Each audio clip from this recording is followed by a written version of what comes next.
Ministro, boa noite. Boa noite. Na primeiro lugar, relacionado aqui com a reunião de AVE, Bom, como partido, vamos junto na situação política que tem atualmente. Começar a detenshon de Sr. Martínez. Tenho opinião de intercambiar com sala, mas não tem mais. Porque nós temos uma direção para então, já, nós temos uma boa conversação.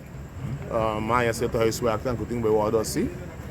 Nós estamos comunicados, já para tudo ainda tem a mensagem over the air so cada vez que me dou não é parte eu estou dando maneira tá rápido para nós sacar o comunicado amanhã que eu pensando que capacidade em sala então nós conseguimos elaborar precisamente que está com o MFK da pedala hoje para a situação que precisa.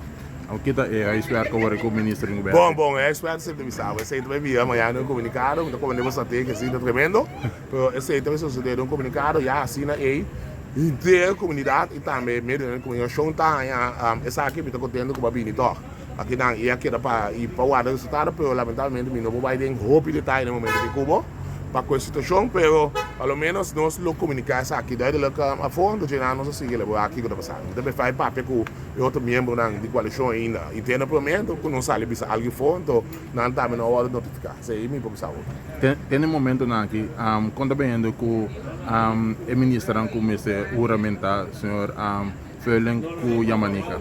Bom, o processo é nós encaminhar, nós chegar basta ler o que é, essa que eu vou quitar rato on hold para nós começar internamente, então te dá com outro mesmo, não te dá por pisar com o subsídio, sabe bem? Nós não podemos pensar com esse subsídio, mas nós não acaba com outra problemática com a vida, que bem? Tá stop do consigo. Que dia tá deadline com o MFK de tomar decisão com que rumo não dá. Amanhã eu escrevo no saque comunicado, então te dá botar em claridade, que nós vemos. Parte bem do primeiro dia. Parte bem do comunicado sabe. Parte bem. Se a outra que sai muito lado, só empoeira tudo meio de comunicação, vamos ver acaba com funcionar, então eu sai amanhã mesmo. Danke, ministro. Bom, beleza. Boa noite.